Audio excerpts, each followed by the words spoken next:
How about now? Can you hear now? Can you hear me? Ken? Okay. Okay.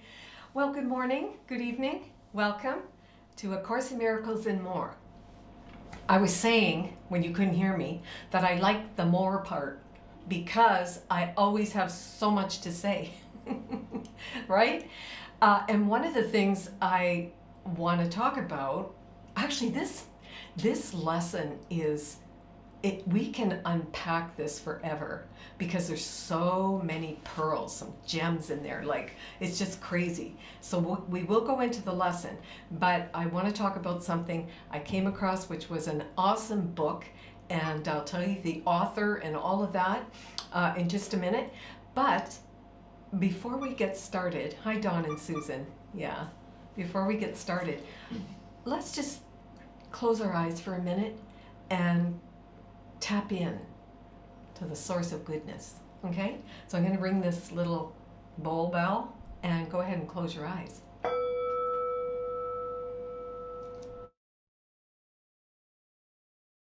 fact.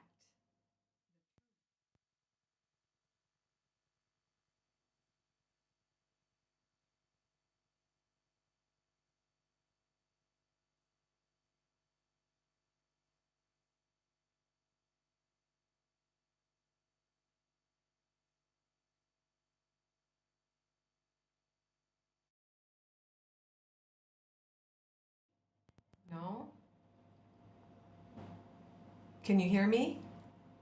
Uh-oh.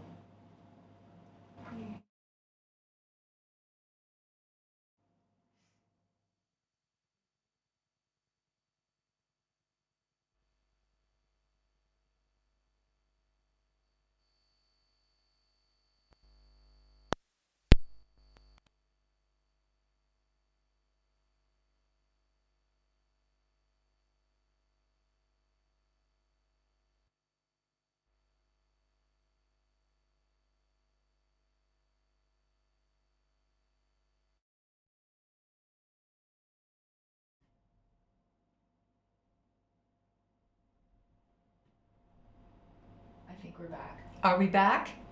Can you hear me? Okay. Okay, so just close your eyes for a few minutes. All right. Just close your eyes and focus on your breathing. Inhale love and exhale fear. Inhale love, exhale fear. And one more time, conscious breath. Inhale love, fill up, and exhale fear. Fear is the past. We let it go. And now we're going to think about truth. And that is, I am a trinitized being. I am not an unholy trinity of sin, guilt, and punishment. I, in truth, am a trinitized being. I am divine will, divine love, and wisdom. Just breathe that in. That feels so good. I am a trinitized being of love light. I am a sunbeam to the sun. I am an idea in the mind of God. And that feels really good. And again, we see in our beautiful heart this threefold flame of the divine. We see blue, that represents the will of God, divine will, power. Then we see pink, a little flame. Just see these as little flames, a little pink flame of love, the love of the mother to receive the goodness, and wisdom, the golden light. And this little threefold flame of the divine is in your heart. And as you breathe in love, you fan the flame, and the flame begins to grow until you see your physical heart engulfed in this beautiful violet light. Because the blending of the three powers, will, love, and wisdom, become a luminous violet. And with every breath, The flames grow and grow until they are above your head and below your feet. And now you see yourself in the violet fire. And coming to us from Master Saint Germain, beautiful invocation. I am a being of violet fire. I am the purity God desires. This is your armor. You have just put on the armor of God. The armor of God. Surrounding yourself in the violet fire.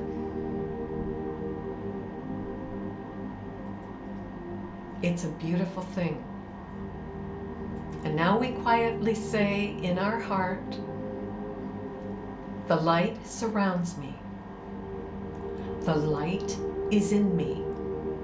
I am the light. We say it again. The light surrounds me. The light is in me. I am the light. And one more time. The light surrounds me. The light is in me. I am the light. And we take a big breath.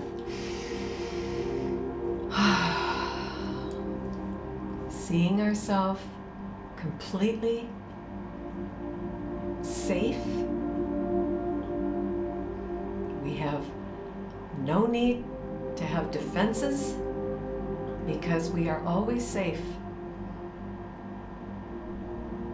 And we put a smile on our face. Yes, God. Thank you, God. And in love, praise, and gratitude, we quietly say in our heart, Amen. And when you feel ready, you can open your eyes.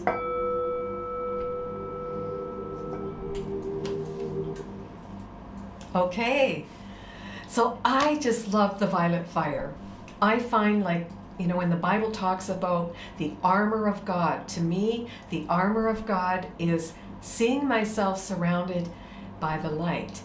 Violet light, doesn't matter, light, white light, but that is the armor of God. And when we walk in that, as that, knowing that I am that light, you're safe. You're safe. So that's a news flash for today. In reality, you're safe, right? Our lesson 153 says, in my defenselessness, my safety lies. And what we know right now is that you're already safe. You're already safe, right? And how do we know that? Because in the very beginning of the Course in Miracles, there are 3 lines that are so profound that if you really got what those lines meant, you wouldn't have to read the book or do the book. Not just read the book, become the book. And here's these 3 lines. Nothing real can be threatened. Oh man. So what is real? That which never changes. Love doesn't change. Truth doesn't change, right? So nothing real can be threatened. And you are an extension of that truth. So in reality, you're never going to change. The body might, but you, as a pure spiritual being of love light, are never going to change. So nothing real can be threatened.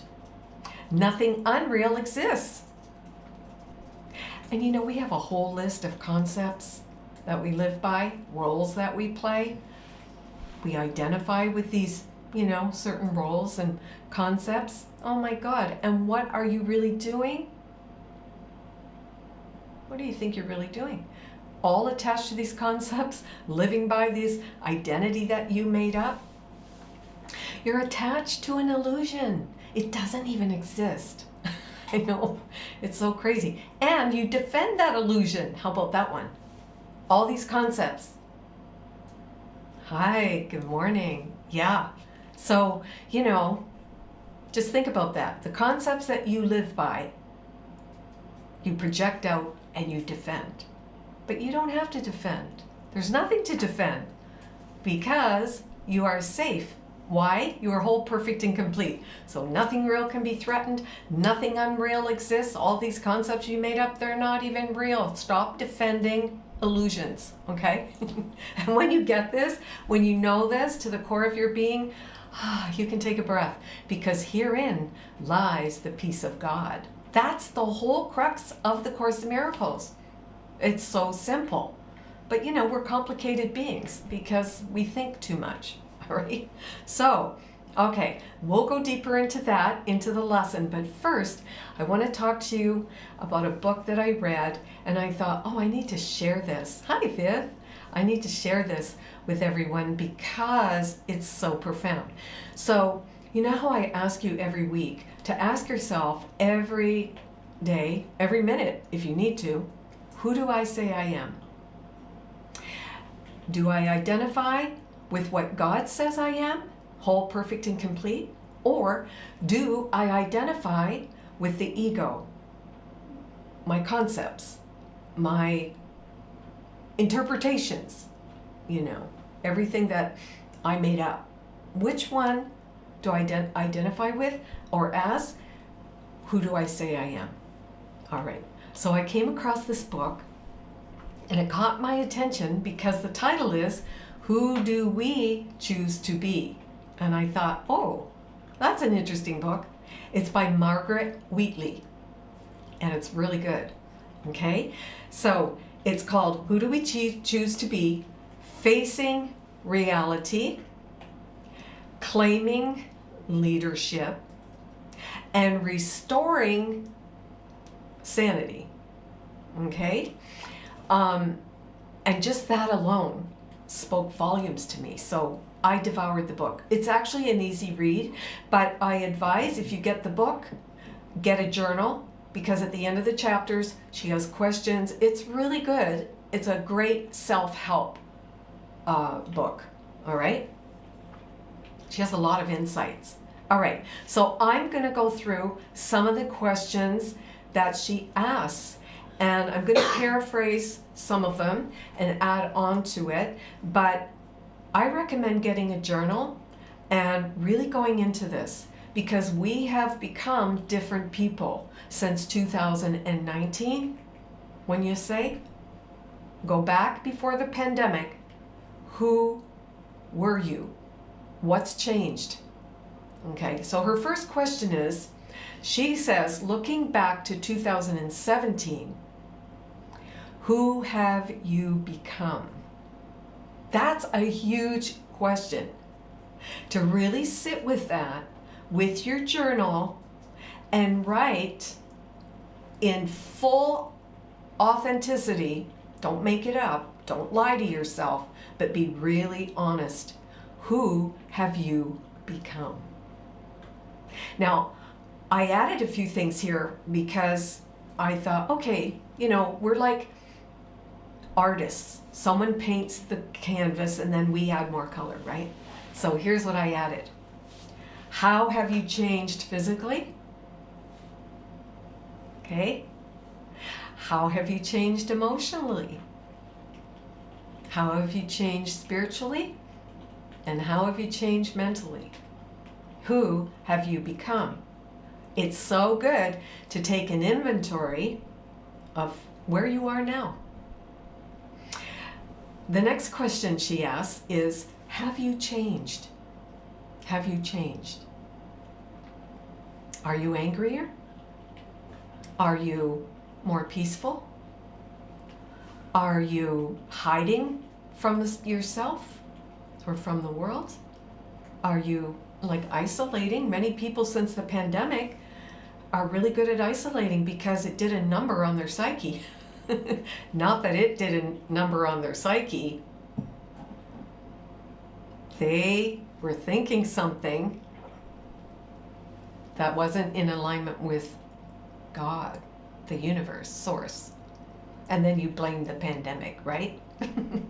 That's what happens. We blame something external, but we want to look at how our mind creates it. But the thing is, when you go unconscious, you don't even know you're unconscious. That's denial. You don't know you're unconscious. You don't know that you've projected something from your mind. That's what being unconscious is all about. All right? So, have you changed? Have you changed? Have you become more patient or less? Have you become more peaceful? Have you become more judgmental? Have you become more of a complainer? Do you know, I was with someone the other day and I was practicing self-impartial observation. What does that mean? It means I am witnessing you, I am observing you as you are without interpreting or giving it meaning. I'm not judging it, I'm just listening to you.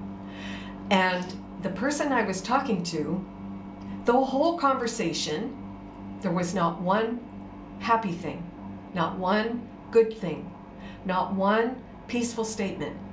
It was a whole conversation coming from her, and it was all complaints. Everything that came out of her mouth was a complaint. Wow. And she justified why she was complaining, and it was always because of something external. Always. And when you think about your complaints, it's always because of something external, especially when you drive, right? When you drive the car, you get angry because you're looking at someone to blame for your thinking. You're thinking negative, and so you look for things to blame. So I listened to her whole conversation from the stance of self-impartial observation. I witnessed it. I observed her and noticed what a habit it is. When you say, you are not what God made, I am what the ego told me I am. And when I'm there, I'm a hot mess. and I'm just a big complaining machine. And that's no fun, right? It's no fun. And so, it's no fun for you, because by the law of cause and effect, we're going to talk about those universal principles, because this lesson talks a lot about life is a game. So, if I'm not aware of cause and effect, that every cause has an effect and every effect has a cause, and it's due to my thinking, well, then I'm just going to keep manifesting more in my life, and I'm going to think it's the external world doing it to me. Yeah. So, all right. So here's a good one that Margaret Wheatley asks. Are you a better listener now? Are you a better listener? Here's another question she asks. What keeps you up at night? What keeps you up at night? In other words, what's heavy in your heart? Is it different now than in the past? And maybe it is for you, because, we had a sense of certainty before the pandemic. We kind of thought that, okay, life is good, it's all good. And then wham, we got hit by lockdowns and everything else. And then that changed a lot of people's minds about feeling safe and feeling like I can count on this. It suddenly made the world realize that don't take anything for granted, because in a New York second, everything can change. So she says, what keeps you up at night? Look into your heart. What's the heaviness there? Are you afraid? Do you have a lot of, doubt about the future? Are you not trusting? You have to know what you're up against in order to release it. That's why I like astrology. By the way, I'm doing a summer solstice retreat here in Malacca. And we're going to start the retreat in honor of the Great Mother segment, because it is the summer solstice, which is the month of Cancer. So the retreat will start at 9 a.m. and from 9 until 10 in the morning, we will be having a meditation and prayer to the Great Mother. You can bring your amulets. You can bring crystals to lay at her feet, much like we do in Egypt when we're in her chapel. And then at 10 o'clock, we will resume with our weekend retreat, which is, how to say, review, and degree theory. Okay, because I want to turn you guys into like amazing astrologers. So, but we have to start with honoring the mother at the summer solstice. So I've already done the write-up, sent it over to Jamie. She's working on that. That'll be out in the next while, but we have some time because the summer solstice weekend is the 21st of June. Okay, so, all right. Here's another good question coming from Margaret Wheatley. Is your work still meaningful? Is your work still meaningful? That's a great question. And if yes, what gives it meaning? What gives it meaning? I love these questions. I love questions because they help you discover what's in the unconscious. If you allow yourself to be honest, that's the key. You can't write on paper who you think you are. You have to be honest about who you are, right? When you're out of alignment with God, your true being. All right. If not, if your work has no more meaning, okay, or life for that matter, what's changed? What's changed? And that, where are you emotionally? Where are you mentally? You have to know. Like I was saying, astrology is awesome because it's a tool that helps you navigate through your life, knowing your strengths and weaknesses. And if you don't know, it's time to investigate so you can release them. Otherwise, you know why this is important to do this work? Because if you don't, you're going to project it out. All these concepts that you have about yourself, all these beliefs, all these ideas that you hold about yourself, if you don't root them out, you're going to project them out. And you're going to live in a conceptualized reality, which is an illusion. And that's painful. What Buddha call it? Dukkha. It has suffering. I always think of the word dukkha. That's like a bruise. Right? You get a dukkha on your head. That's like a Bahasa word. But Buddha said, life has suffering, dukkha. Life has pain, right?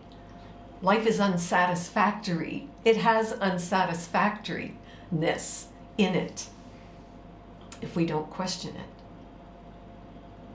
If you don't question it, then you will project it. And when you project it, you think this world is real, but it's just a conceptual reality. It's like a cloud, it's like a smoke screen, yeah? And then, because you made it real, you suffer. So she's asking, what's changed? Is your life still meaningful? Your work? Your marriage? Being a parent?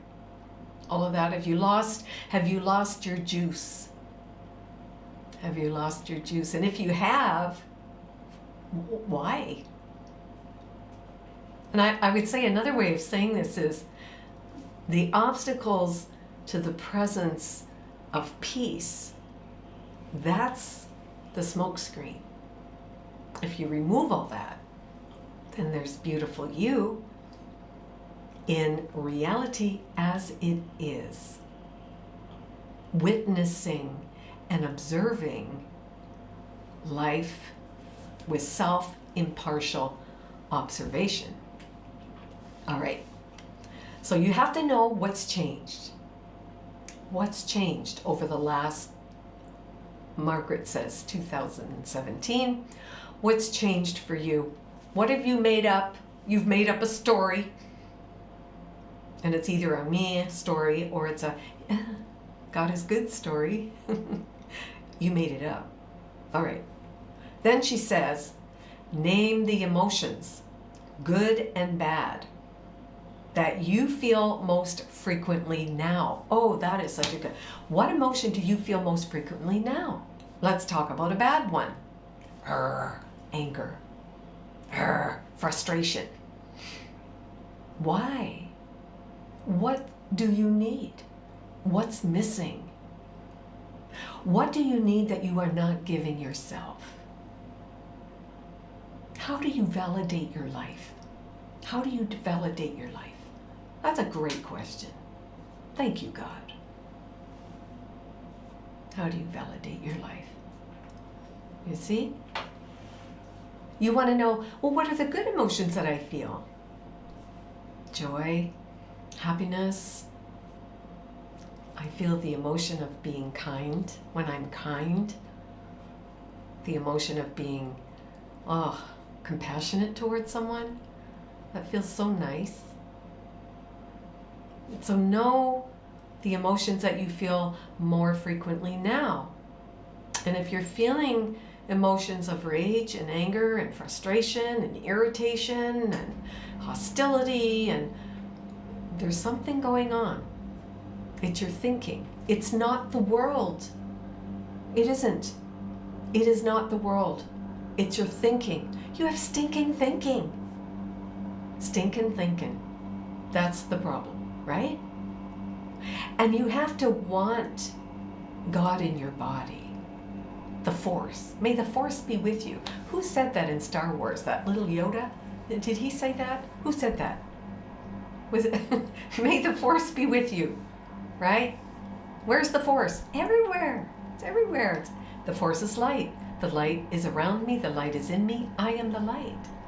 The Force is around me. The Force is in me. I am the Force.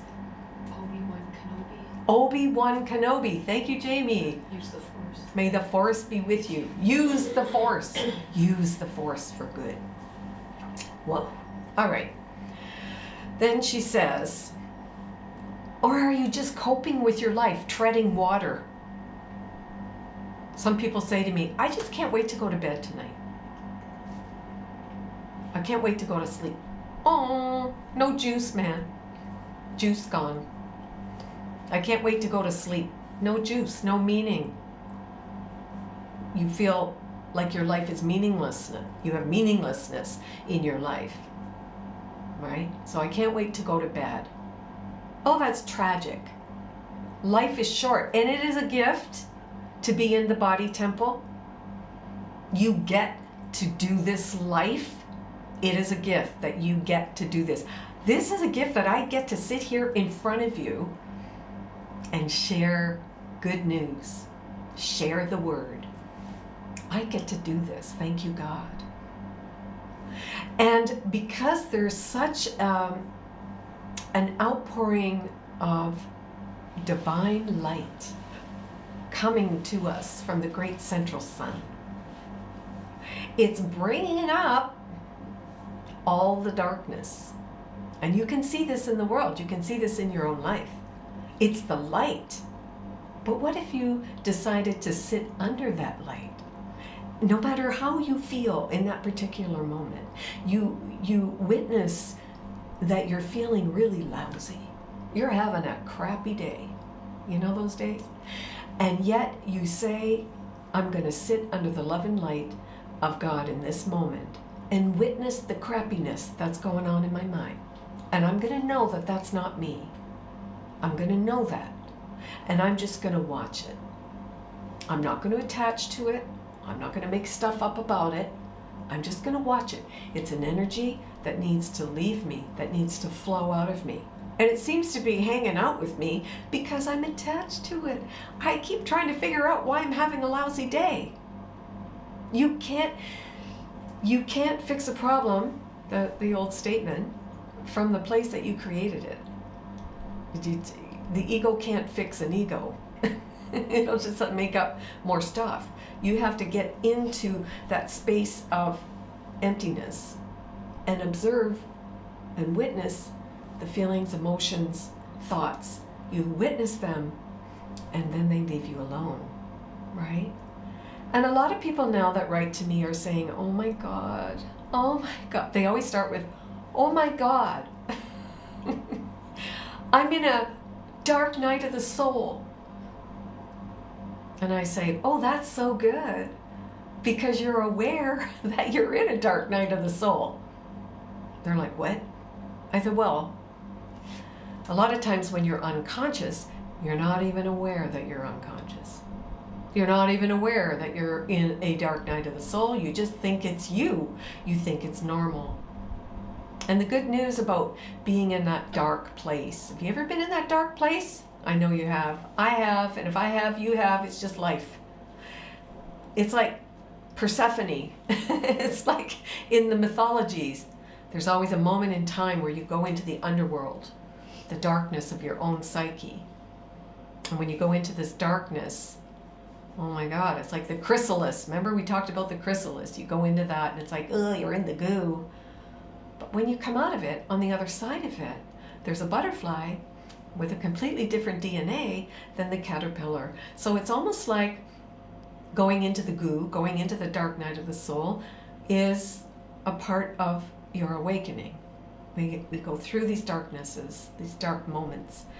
But it's really cool if we can learn to witness the dark moments. Don't give it energy and say, this too shall pass. And I'm going for a coffee. This too shall pass. And I'm going to hook up with my friend, and this too shall pass. You just allow it. Don't feed it. You know, it's like being in a bonfire. You know, we used to have these little campfires. We'd make like roasted marshmallows, roasted weenies when the kids were little, right? You have this little bonfire and you want it to grow. What do? You feed it some kindling.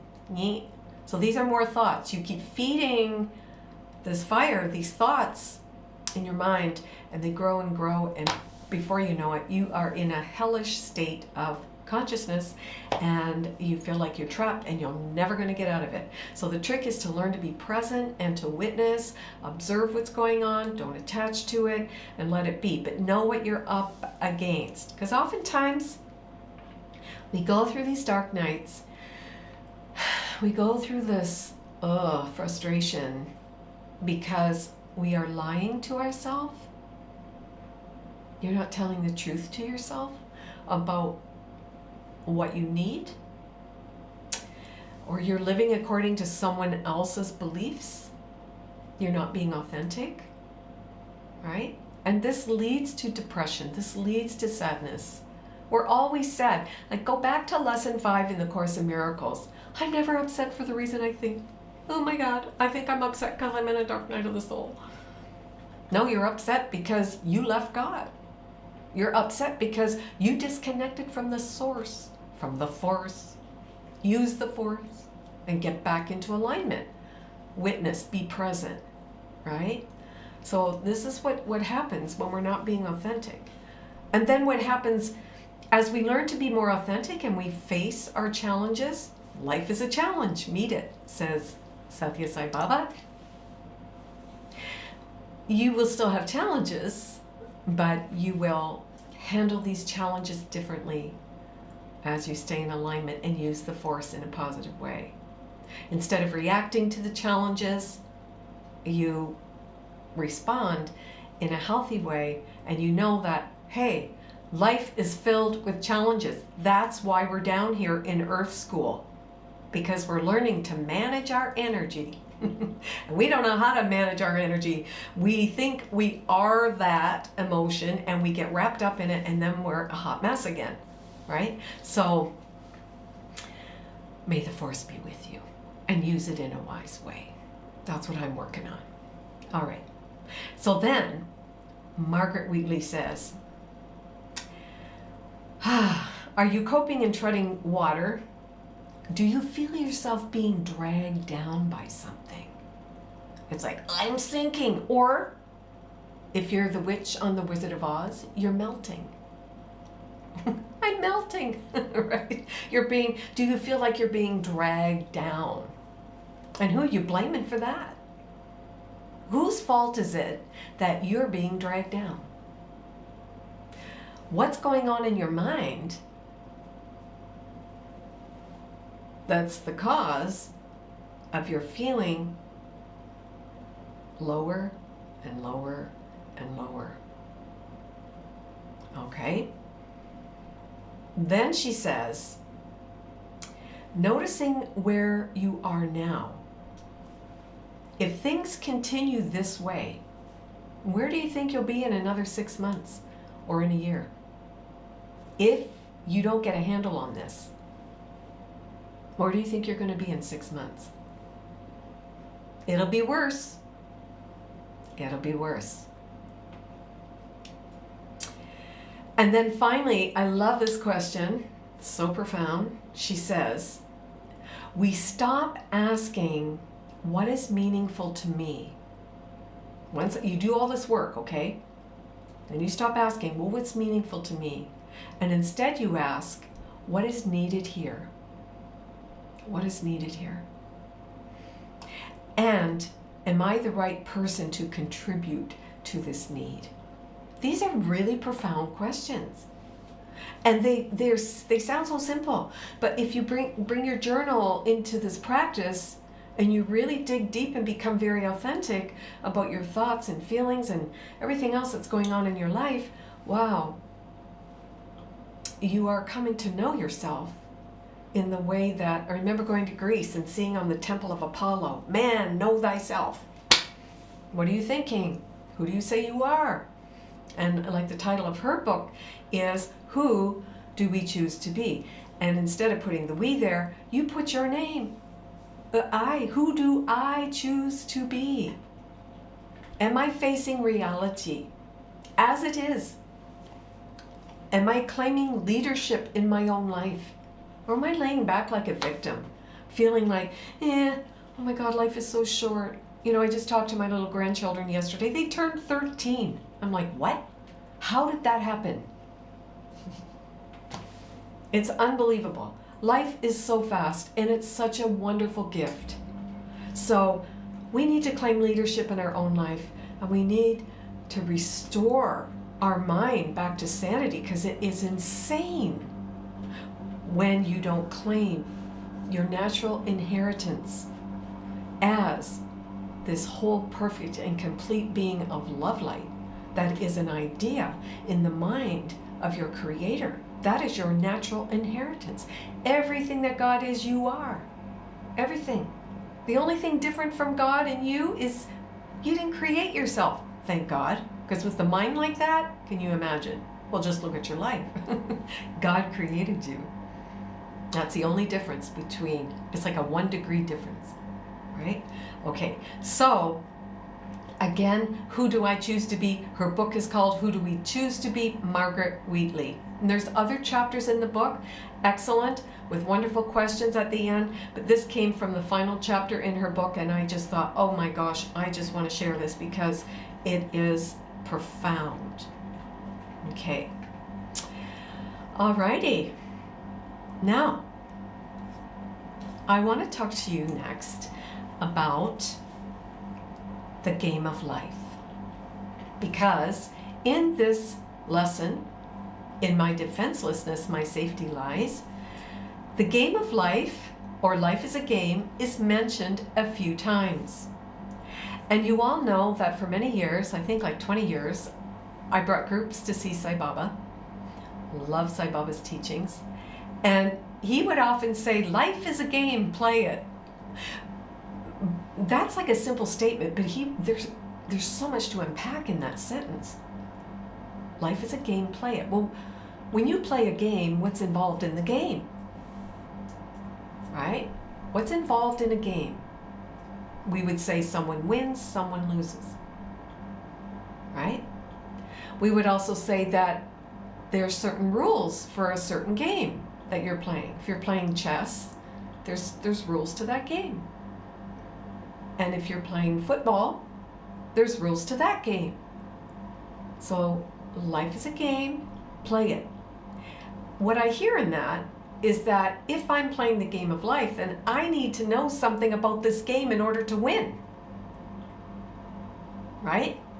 And if I'm not aware of these things, then it's not that I'm going to lose, because you can't lose in truth, because in truth, you never left the mind of God. But while we're down here, playing the game.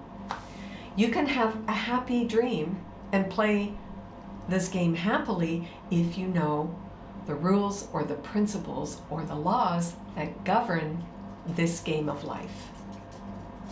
You can live happily ever after. Will you still have challenges? You bet. Why? Because this is a polarized world. It's duality. So you're going to have challenges. But like I said earlier, you're going to show up differently when you play this game, knowing that life does have challenges. But Baba says, meet those challenges. Meet those challenges. Don't run away from them. Don't say, oh, I shouldn't be having this. No, if it's in your space, you called it forth because there's something for you to learn. It's just so phenomenal. So if you understand these laws, these universal principles, then you have a really good chance of mastering it. Okay? Actually, you can master it. Okay, Mom, can you do a session with us to guide us to answer those questions from the book? I would love to do that. Let's do that. Okay? I would love to do that. We'll set up a Zoom, and those that are interested, I'll send it out by email and we'll meet up and we will have a discussion. Thank you for that. That'll be fun. Oh yeah. Because when we come together in a group and everyone has something to say, we learn so much. Okay? So let me write that up over the next few days. We'll get it out and we'll have a Zoom date with our Zoom mates. Okay? All right.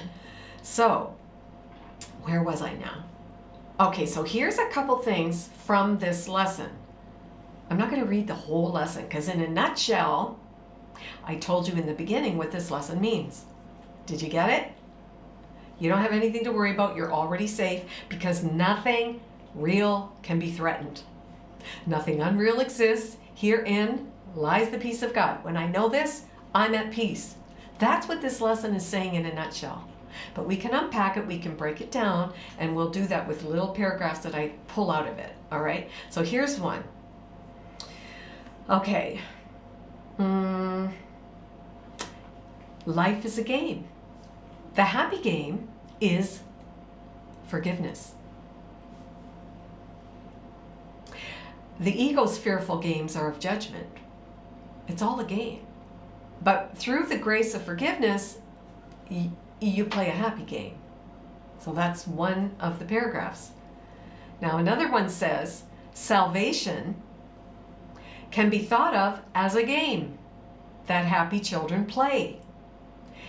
And it was designed by one who loves his children and who would replace their fearful toys with joyous games, which teach them that the game of fear is gone. So it's all a game, the game of fear, the game of love. But when you play over here in this game, you're the happy dreamer in the dream. Okay. This game instructs in happiness because there is no loser. Did you hear that? This game, the love game, when I'm at one with my Father and I know it because nothing real can be threatened, nothing unreal exists, herein lies the peace of God. I know that, then I know that this game of love instructs in happiness because there can be no loser. Everyone who plays must win. Everyone who plays this game must win. And in his winning is the gain to everyone insured. The game of fear then is gladly laid aside when children come to see the benefits salvation brings. Oh my goodness. Okay, so what does that all mean? What can I use? What are the tools that I can use to play the game as a child of God to win? What are the tools? His game instructs, so there are instructions. just like the 10 Commandments, okay?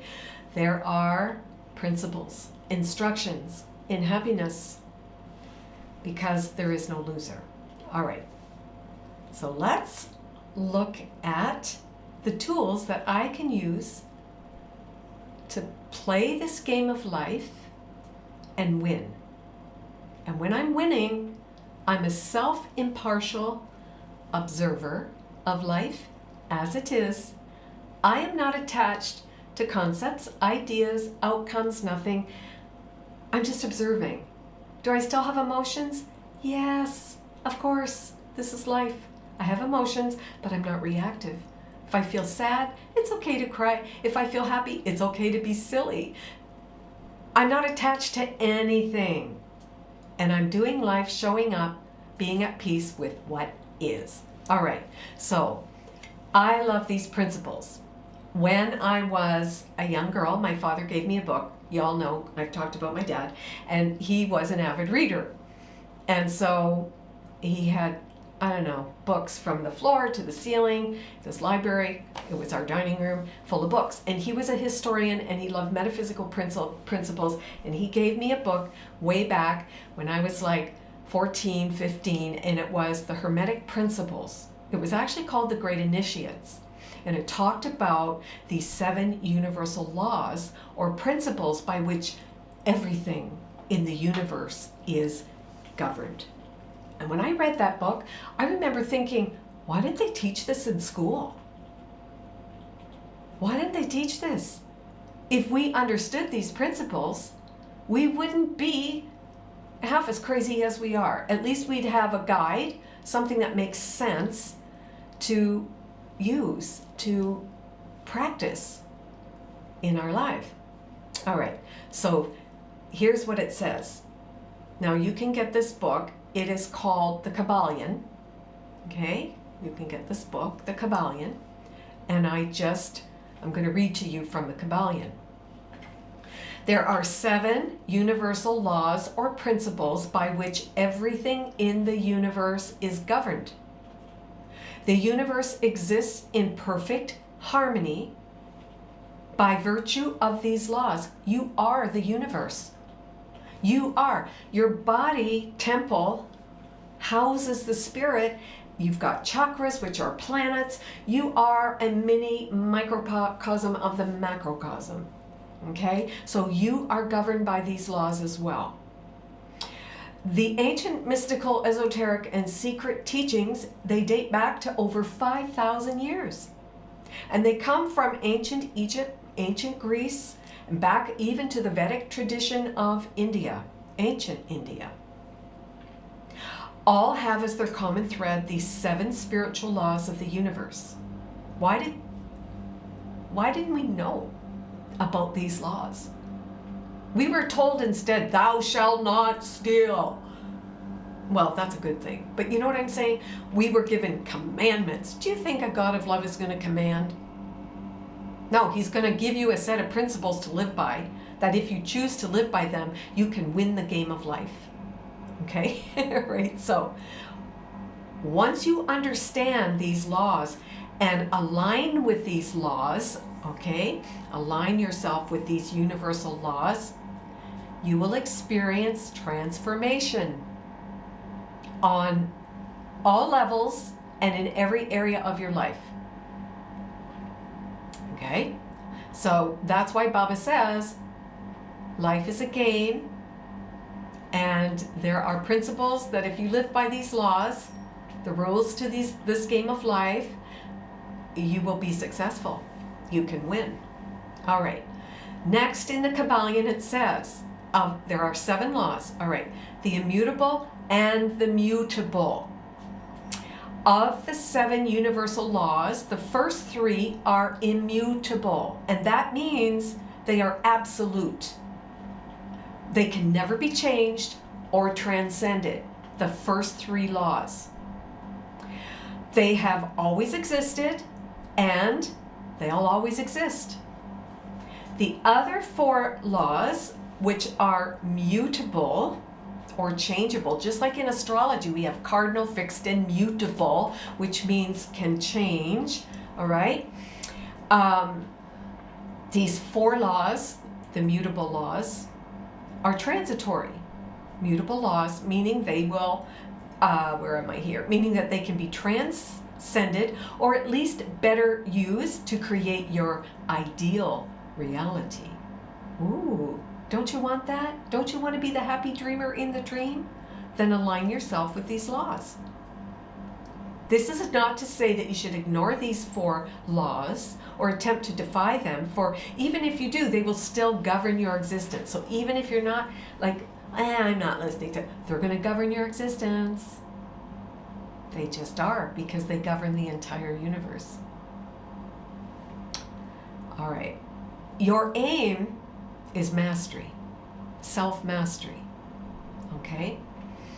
Using the 7 universal principles, and only then learn to transcend the mutable ones. All right. The first law is the law of mentalism. It's an immutable law. You can't change it.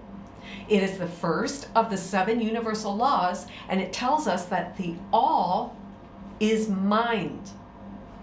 The universe is mental.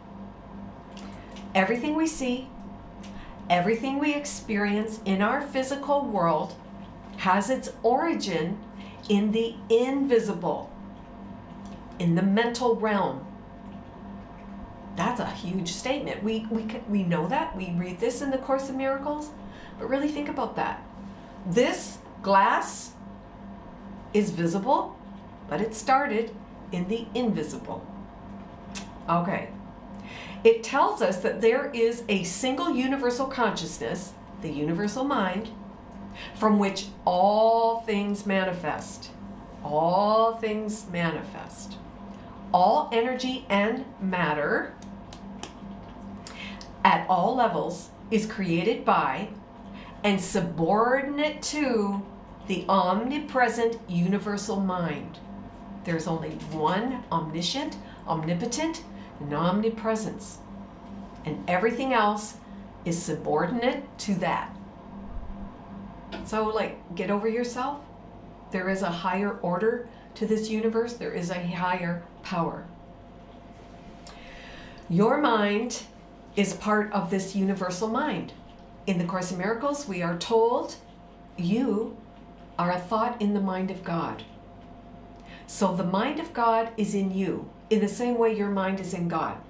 The mind that is connected with God. The other stuff you made up.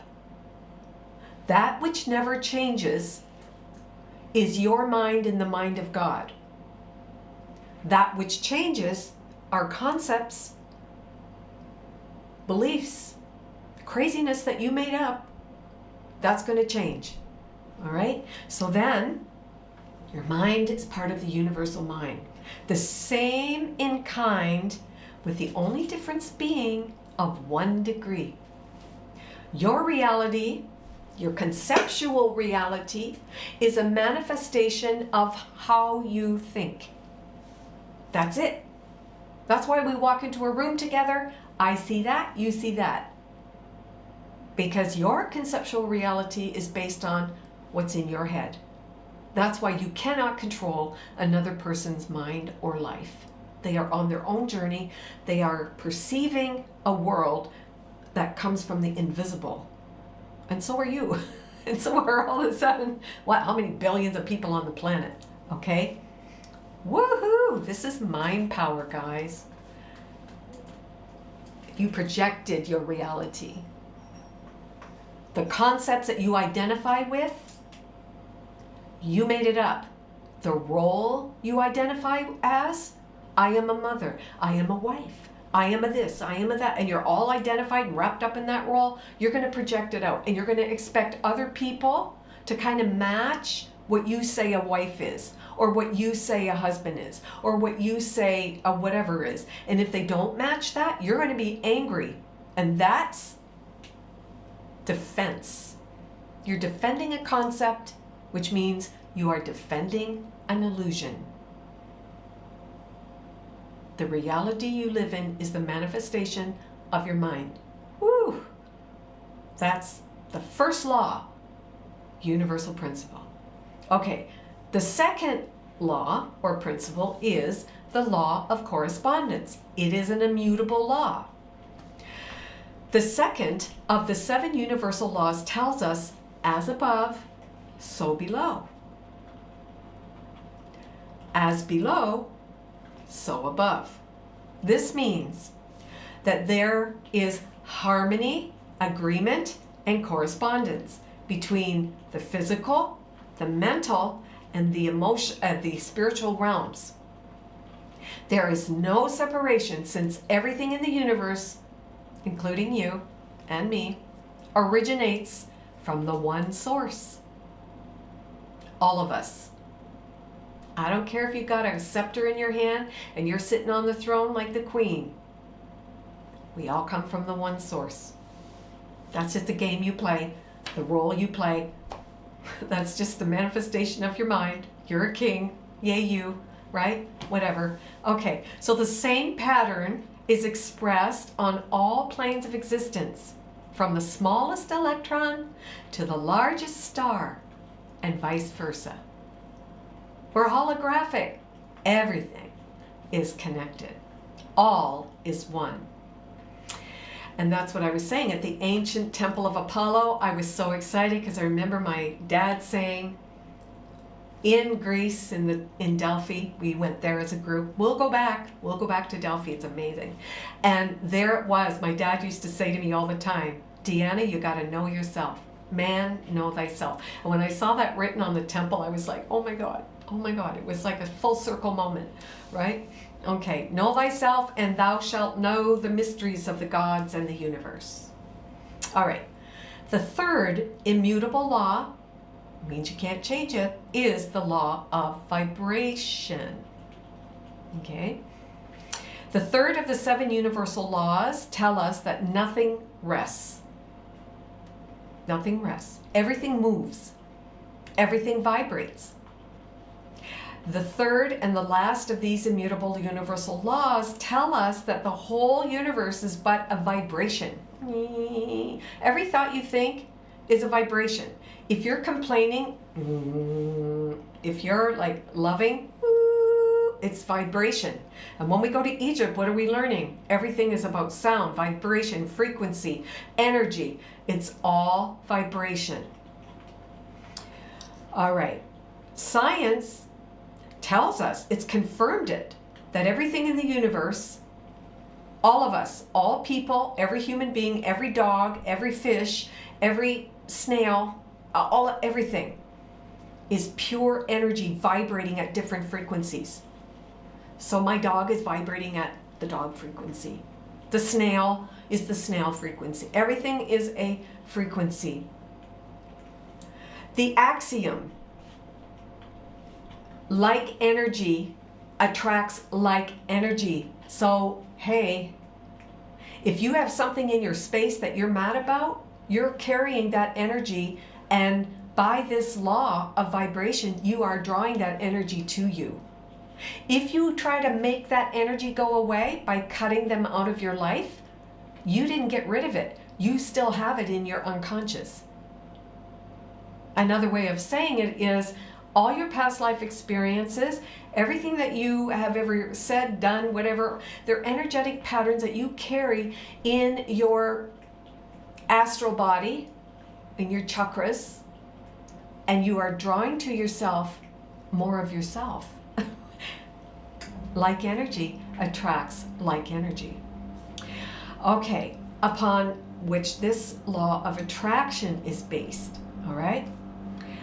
The law of attraction actually has its foundation in the law of vibration. All your thoughts are vibrations. All of your emotions are vibrations. Okay?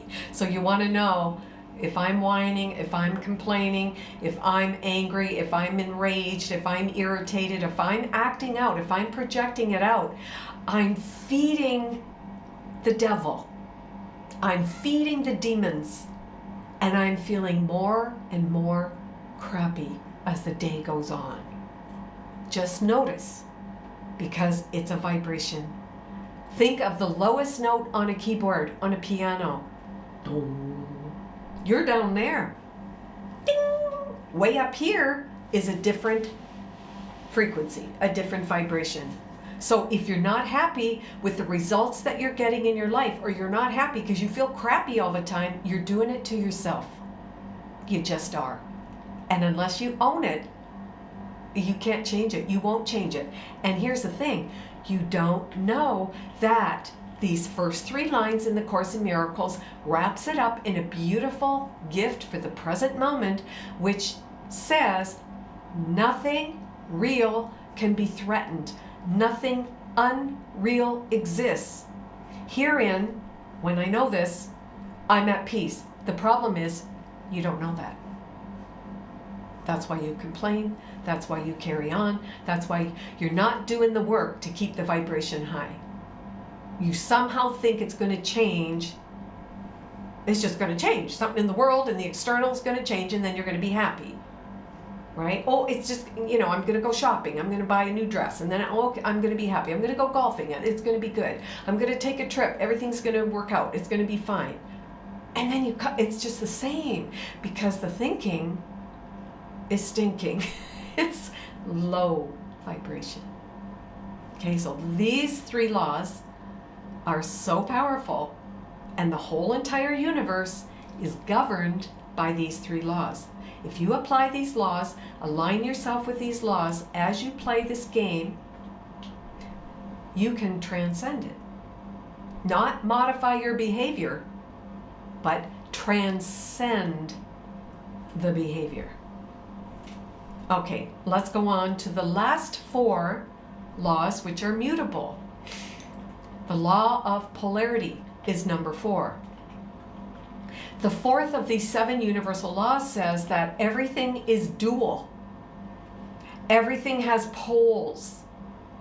Everything has its pair of opposites. Love, fear, happy, sad, light, dark, up, down, in, out. Everything has its pair of opposites. Opposites are identical in nature, but different in degree. Okay. This is the first of the mutable or transcendable universal principles. It means that there's 2 sides to everything. 2 sides to everything. There's a victim and there's a victorious one. Right? There's innocence and guilt. Flip side of the coin. There are opposites to everything. 2 sides. Things that appear as opposites are in fact only 2 extremes of the same thing. Okay, so you could say that heat and cold might appear to be opposites at first. Heat, cold. But in truth, they are simply varying degrees of the same thing. The same applies to hell and heaven, hate and love, right and wrong, okay, peace and war, energy and matter. You can transform your thoughts from hate to love, from fear to courage, by consciously raising your vibration. When you raise your vibration and go ding, you're up here on the highest note on the keyboard, you are above polarity. You're above it. You've transcended it because you are vibrating in oneness. Okay?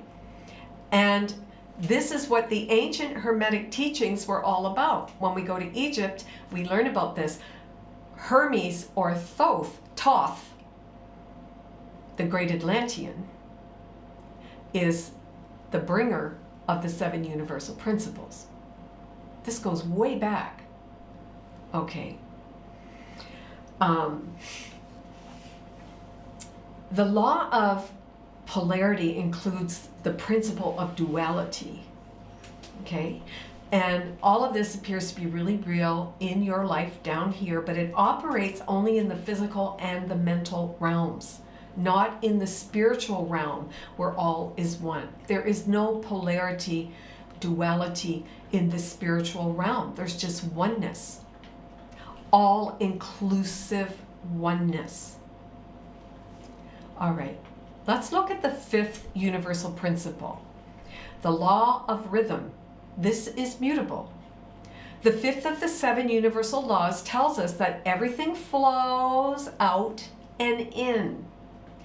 Everything has its tides. All things rise and fall.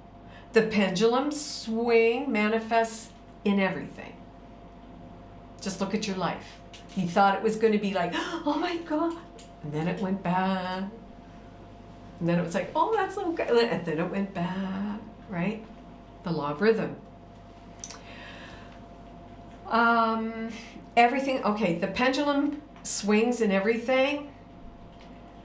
The measure of the swing to the right is the measure of the swing to the left. You know those little things that it's like this, there's strings and balls on the end, and if you pick one up and it does like that, that's a really good visual of the law of rhythm. Okay? All right. This is the second of the mutable or transcendable universal laws, and it means that the pendulum swings in everything. This principle can be seen in operation in the waves of the ocean, in the rise and fall of the greatest empires. Well, I'm just wondering now about the United States, and maybe Canada too, who knows. Also, in the swaying of your thoughts from being positive to negative, like a moody-tude. Are you a moody-tude? Like all day long, you're like hot, cold, hot, cold, hot, cold. What you're witnessing is the law of rhythm. Your thoughts are going like, swaying of your thoughts going from positive to negative. Also, you can witness these in your personal success, in your failures, okay?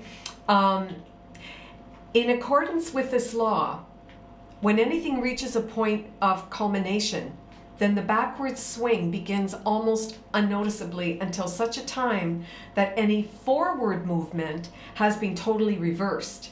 And then the forward movement begins again, and the process is repeated. So, can you see how these laws, can you relate these laws? They're amazing. Yeah, really, really good.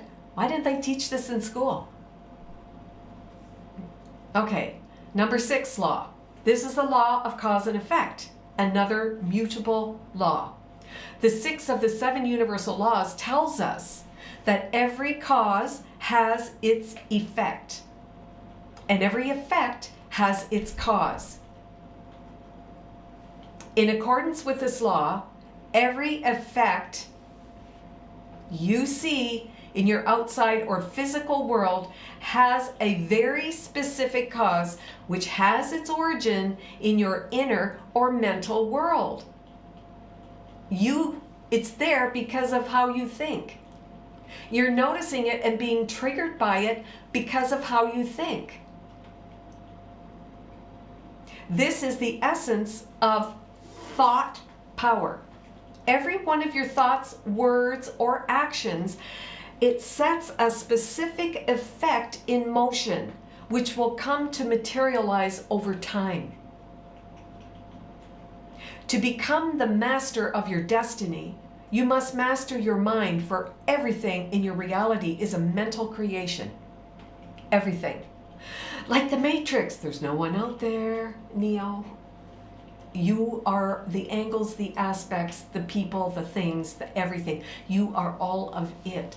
In your conceptual reality, you put it there by how you think. Nothing real can be threatened. Nothing unreal exists. When you know that, you have the peace of God in your heart. Okay. Now we move on to the final law, which is the law of gender. I love this law. This is good. The last of the 7 universal laws tells us that gender is in everything. Everything has its masculine and feminine principles. What's going on in the world? This mutable law is evident throughout creation and the so-called opposite sexes, not only in human beings, but also in plants, minerals, electrons, and magnetic poles, to name but a few. Everything and everyone contains both masculine and feminine elements.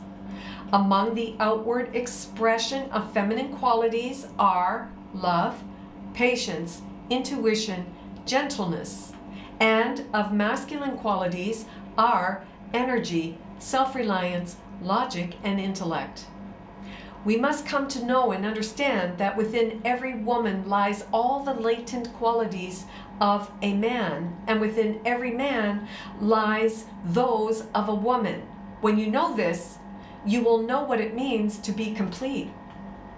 You can't cut the male off and feel whole. You can't erase the feminine and feel whole. This is a universal principle. Everything is gender, and gender on this plane of existence is necessary for creation. You have to have a male and a female to have a baby. Hello? It's like, what? What is going on? We need to understand these universal principles. Okay? So this all comes from the Kybalion. And I took some of it from the Science of Being. And the book is The Principles of the Truth Are 7. And what's the other one? The Science of Being. And I didn't write down the author. I think it's from 1923. It's like a total masterpiece. Oh, I did. Baron Eugene Fersen. The Science of Being. Okay? So I've held a workshop on these principles before in KL a number of years ago. I know Viv, you'd remember, and a few others that were at that workshop. But I thought, I kept in this lesson reading about the game and how, Bob is saying life is a game, and we hear this, life is a game. Florence Schaufel, she talks about the game of life in her book.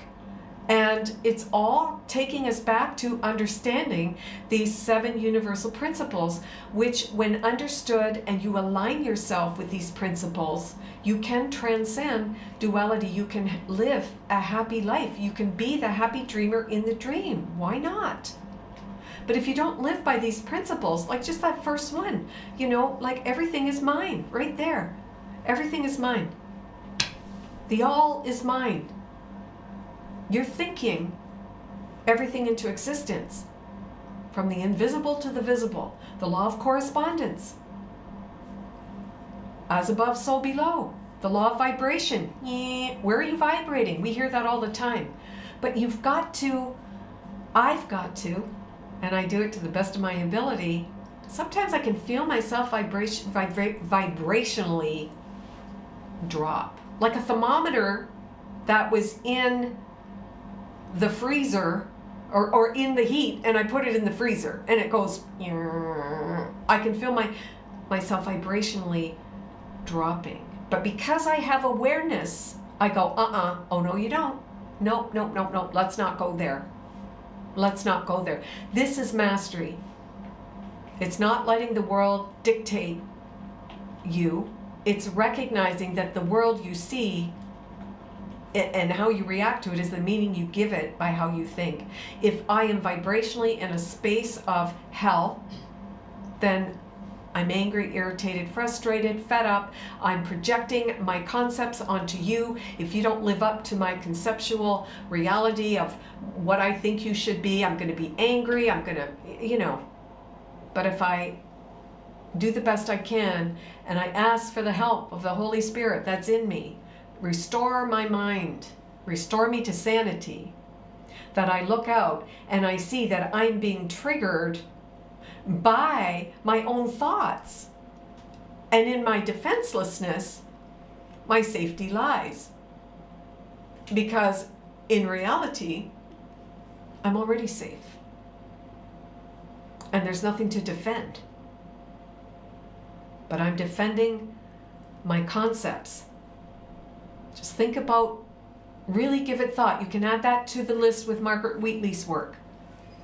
The concepts that you hold for yourself. What you tell yourself you are. I'm like this. And that's you. That concept. That is a projection. And if someone doesn't agree with your concept, you're ticked off. And I'm here to tell you, you are defending an illusion. Okay? So it's really, really big work for us, and it's exciting that we have these wonderful laws to apply to this lesson. And let's see, I'll just go on to one more thing, and then I'm going to save the rest for next week because there's a lot more that we can go into. But please, everybody, if you have questions, bring them to the table for next week, because we learn if we add on, right? So if there's anything you want to ask or get involved in, just like we can talk about it on Zoom. Why not? Okay. This is the last thing I'm going to leave you with before we close. The Master Jesus says in this lesson 153, it is essential to realize that all defenses do what they would defend. What are you defending? Because that'll be done to you. Attack and defense. Whatever you're defending, you open yourself to attack by the law of cause and effect. Do you see how you can apply these laws? The underlying basis for their effectiveness is that they offer what they defend. What they defend is placed in them for safekeeping, and as they operate, they bring it to you. The law of cause and effect. Every defense operates by giving gifts, and the gift is always a miniature of the thought system the defense protects, set in a golden frame, meaning that while it looks really good, if I defend myself and I defend my concepts, it's like I get to be myself.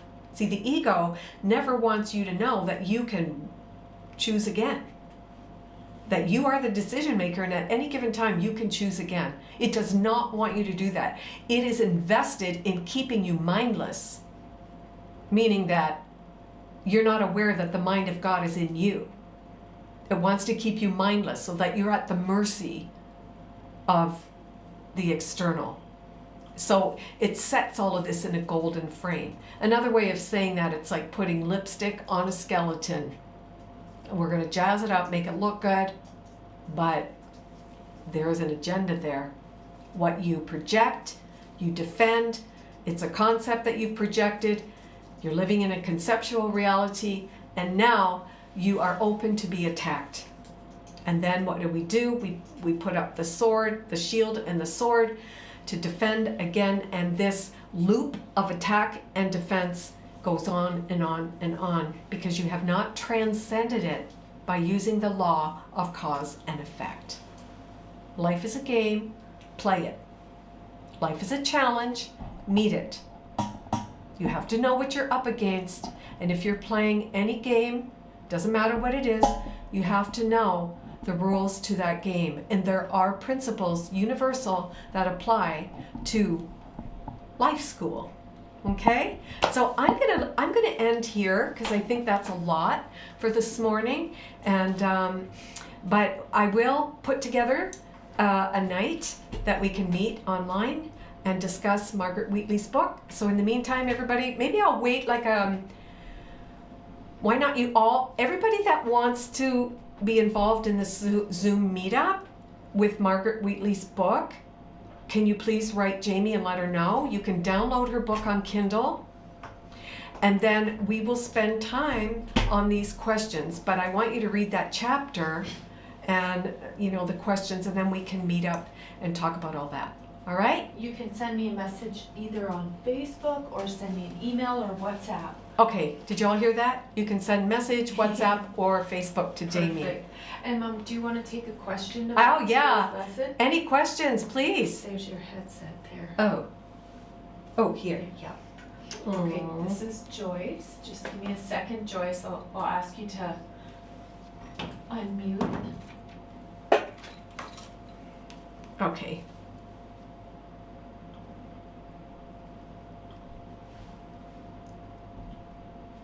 How does this thing work?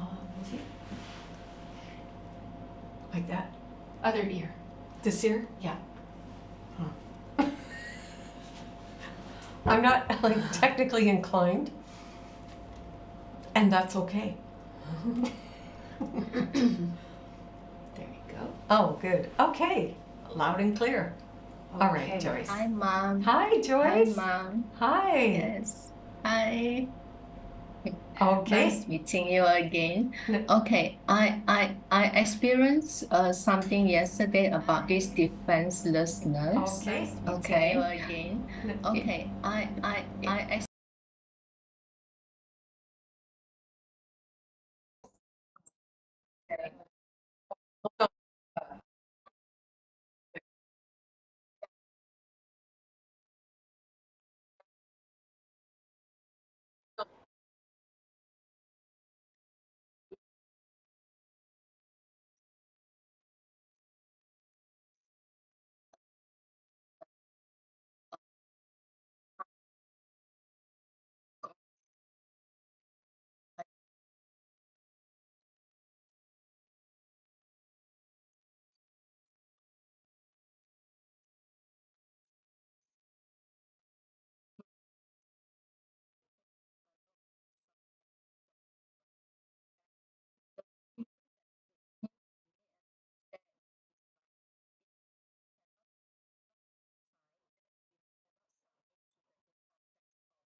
It's more about your attitude. Where are you in your mind? Okay. Means what is my perception during that time? Is it Yes, yes. What thoughts were you holding in your mind? Were you in attack mode? Were you in, feeling like you had to defend your position? What were you really aligned with in that moment?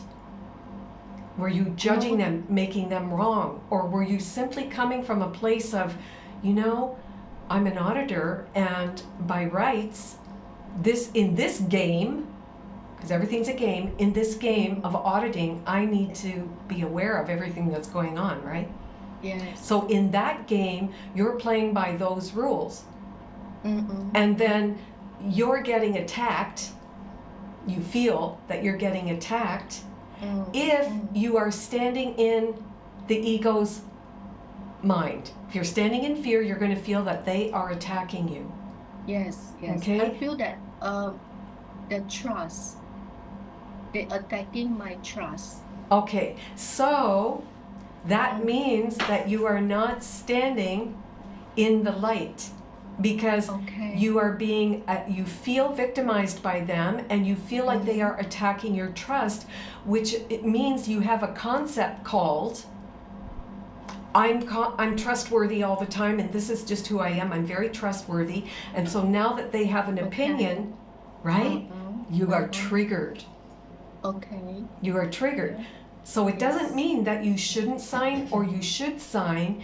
It just means that you want to get to a point where you are following and doing what you need to do according to what auditing, The you know, law, yeah. without feeling attacked. Okay. Does that make sense?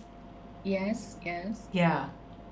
Yeah. So on my side, what should I do? Just let it be with my opinion that I'm not signing and Okay, so I can't tell you what to do, but I can tell you to check your thoughts, to go into your mind and ask yourself, am I aligned with light, love, God, peace, joy as I decide not to sign this? Am I aligned properly? Or am I aligned with fear and it's like, no, I'm not signing this. Why should I sign this? I'm the auditor, and you have this attack mode. It's about your attitude and about who's doing the signing. Are you signing in alignment with peace and joy, or are you not assigning in alignment with peace and joy? Right? Okay. Yeah. Okay. Yeah. Okay. So I understand now. okay, so what I would do with that is I would ask your higher power, whether it's Holy Spirit, Kuan Yin, whoever it is that you see as your higher power, help me to see this differently. Always pray your way through it and ask for the highest good, the highest outcome for all involved. Okay? That would be the way I do it. Okay. Yeah, that's a good question. We get ourselves, that's a challenge, right? Yeah, it's like it's the friendship and everything there is I know, it all gets, but just keep telling yourself when you go back and listen to these universal principles, nobody can make you a victim. Only you can do that to yourself. Only you can do that. When you leave the peace of God, now you're over here in the ego's domain and you will feel victimized by the external world. Oh, yes. Okay, so no one can make you feel like a victim. You can stand in your power and say, you know what, guys, I don't want to sign this until I'm really clear. You're aligned in your heart with the highest good. And if they say, well, we don't like you anymore because you're doing that, it's like, I understand. You can, I get it. Yeah, yeah. Okay. Because I'm aligned with God. Then Yes. I know the other side. Yes. I know my here. Exactly. Thanks, Mom. Thank you for the question. Mom. Beautiful. Awesome. Yeah, it's like it came the right time today. Mama said, "Oh, I need to ask to clear this from my mind." It was so heavy at night. Yeah. That you talk. I couldn't sleep. It was like zoom, zoom, zoom, zoom. Back and forth. Oh, yeah. Yeah, that is Yeah. a tough place because you have a position at your job that also has, it's like a game, but it has rules as an auditor. And then you have friends and, oh my gosh, how do I deal with this, right? Yes. So yeah. Okay. I think you got it now, right? Yes. Okay. Thank you so much. You're most welcome. Thank you so much. Have a super day. Yes. Okay. Bye, Joyce. Bye. Okay. So, everyone, I'm so glad that we have recorded this because you can go back and listen to the 7 principles and really start aligning with them and living your life from these principles. And you become 100% like accountable and responsible for everything that you're getting in your life. Everything. And you begin to live life like a winner, not a loser or a victim. It's absolutely fabulous. It requires having the Holy Spirit in your pocket. You need to have that higher power with you, but you can do it. You can do it. We're all in it to win it. Yes, yes, we can do this. Okay? So anyway, I'm going to close here. I love you all so much. Thank you for tuning in. I'm here Friday night for Soul Astrology, Ascending Soul Astrology, and then I'll get back to you on the living these questions. So just let Jamie know if you're interested. Okay? Have a good night. Have a good day. Mwah! Lots of love from Jamie and I. Bye for now. Bye.